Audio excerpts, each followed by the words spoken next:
Tensions have been rising in the Amazon. Recently, reports of a Super Tucano warplane flew over territory administered by Peru without authorization. This incident is not isolated, as 2 days previously, reportedly, the Colombian police had attempted to enter Peruvian-administered territory. The source of the tension? The ownership of the landmass of Santa Rosa. The Colombians claim that Santa Rosa, an island less than 5 square kilometers and with a population of 3,000 people, is theirs. The Peruvian government would argue that the piece of land is an extension of the island of Tinaria and is rightfully theirs. Disputes in this section of the Amazon go back to the early 20th century. The two countries had overlapping claims to large sections of the Amazon basin. However, by 1922, the borders of the region would finally resemble today's boundaries. After the Salomon-Lozano Treaty, Lima had relinquished control of 100,000 square kilometers of territory in the Amazon, including the port city of Leticia, a former Peruvian military outpost located across the river from Santa Rosa. A group of dissatisfied Peruvians that were representative of the overall opinion, obviously being, slightly mad they lost 100,000 square kilometers of territory, started a brief war between 1932 to 1933. In 1934, the two nations signed the Rio Protocol, ratifying the earlier Salomon-Lozano Treaty, ending momentarily the territorial dispute. The boundary would be designated at the current modern border north and east of Tinaria Island and east of Santa Rosa. At the time, the Tolweg, or the deepest point of the river, was located there. The source of the modern border dispute stems from Tinaria dividing into two parts in the 70s. With the southern portion being called Santa Rosa Island. The land formation would again conjoin with Tinaria again as the river changed its course. However, the Colombian government still sees the now conjoined islands as two separate land masses. During a technical roundtable on border security in Leticia that included officials from the two countries, the mayor of Santa Rosa, Ivan Llovera, had been interrupted in the event. He introduced himself in his official government title. Then he was interrupted by the Colombian official, the Director of Territorial Sovereignty. He asserted Peru had been illegally occupying the island. This caused a diplomatic incident that resulted in the Colombian Ministry of Foreign Affairs stating they regretted the actions that occurred in this meeting. Again in 2025, the dispute would come up again when on July 3rd, Lima created the Santa Rosa district. In response to its creation, Petro denied that Santa Rosa was a part of Peru, protesting the creation of this district on X. A month later, for the commemoration of the Battle of Boyaca, on August 7th, Petro, being any patriot, decided to commemorate this important battle in Leticia for 2025. Wait. You might be wondering why Petro chose the city for commemorating a battle that happened, let's year, a mere 1,000 kilometers away. Petro did the commemoration because, according to him, he wanted to reinforce the Colombian sovereignty in the Amazon basin he thought was under threat. Now, it is also important to take this with a grain of salt, because the location of the battlefield was blocked by miners and farmers that were on strike. So there is more than just one reason for him being there.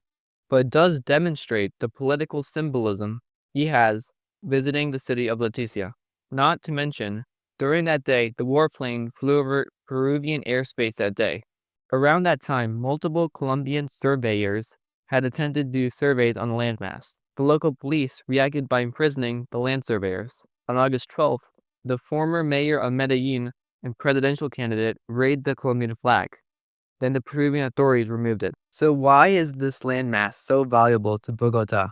Santa Rosa is strategically valuable, due in part to its position in the middle of the river. To the east is the right bank of the waterway and the location of the city of Leticia. The location of the city is important to Colombia as its sole major port for the country on the Amazon. The port is one of the busiest in the upper reaches of the river. The watercourse is a vital artery for trade and transportation in the Amazon basin. The city has no access to the wider Colombian road network, and beyond the Vasco International Airport that services the city, the only way for Leticia to connect itself to the rest of the world is through its access to the port. The economy is dependent on the access to the port. Fishing is a major component to the local economy. Some agricultural products for the region around the city, such as rubber, fruits, nuts, grains, and sugarcane are exported out through the port. The city is also a regional tourist hub. Ecotourists oftentimes utilize the river for tours and multi-day trips to the rest of the Amazon and to other towns in the nation located on the Amazon, such as Puerto Nariño. These towns are connected to Leticia and the wider nation of Colombia through the Amazon, as there are no road networks in the region. As integral this port is, currently the river is eroding away the left bank and depositing sediment on the right bank.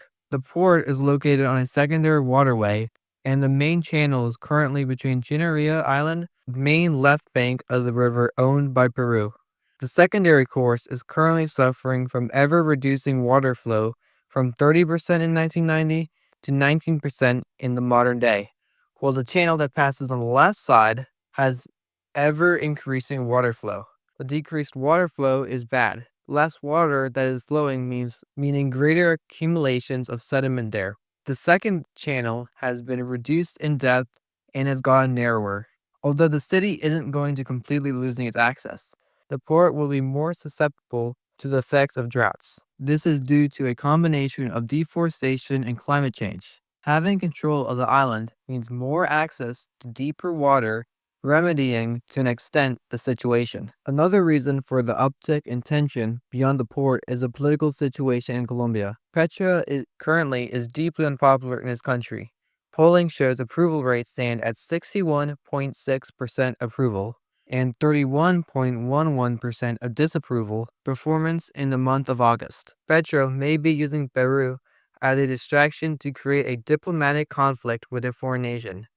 Petro has had a strained relationship with the fellow Andean republic, instigating a fight to help strengthen his image and attempt to unite his country. This strained relationship stems back to the beginning of Petro's administration when fellow leftist Castillo was ousted from government. He has also compared the Peruvian National Guard to Nazi as well. Boluarte is another president with, let's see here, 2.5% approval rating. She has also been exploiting the situation, attempting to increase national feelings herself by going to the island and singing the national anthem of Peru. So exactly what is Colombia's claim to the island of Santa Rosa? Officials have argued that the thalweg should delineate the border. In other words, the island is a part of their territory because the channel to the left is deeper. This is supported by the Salomon-Lozano Treaty that delineates the border as such. The island also was formed in the 1970s after the signing of the Rio Protocols. Therefore, the two nations should have discussed this issue before. Colombia views this as usurpation of territory without consultation. The counter-argument for Peru would be that the same treaty explicitly says that Juneria pertains to them. The argument is that Santa Rosa Island was a part of Juneria and then rejoined to form again the southern end of the island. The landmass has for decades been administered by and is populated by Peruvian nationals. Looking into the future of the dispute, both countries have agreed to cooperate in early September during the 14th Permanent Joint Commission for Border Inspection, agreeing to preserve navigability along the section of the Amazon River adjacent to Leticia for the benefit of the two nations' riverine populations. Possible ways to ensure that Leticia has access to navigable water is either dredging or a dam could be constructed. This would cause severe environmental damage. However, for this to be done, more studies and cooperation would be necessary for this to be completed. Thank you for watching.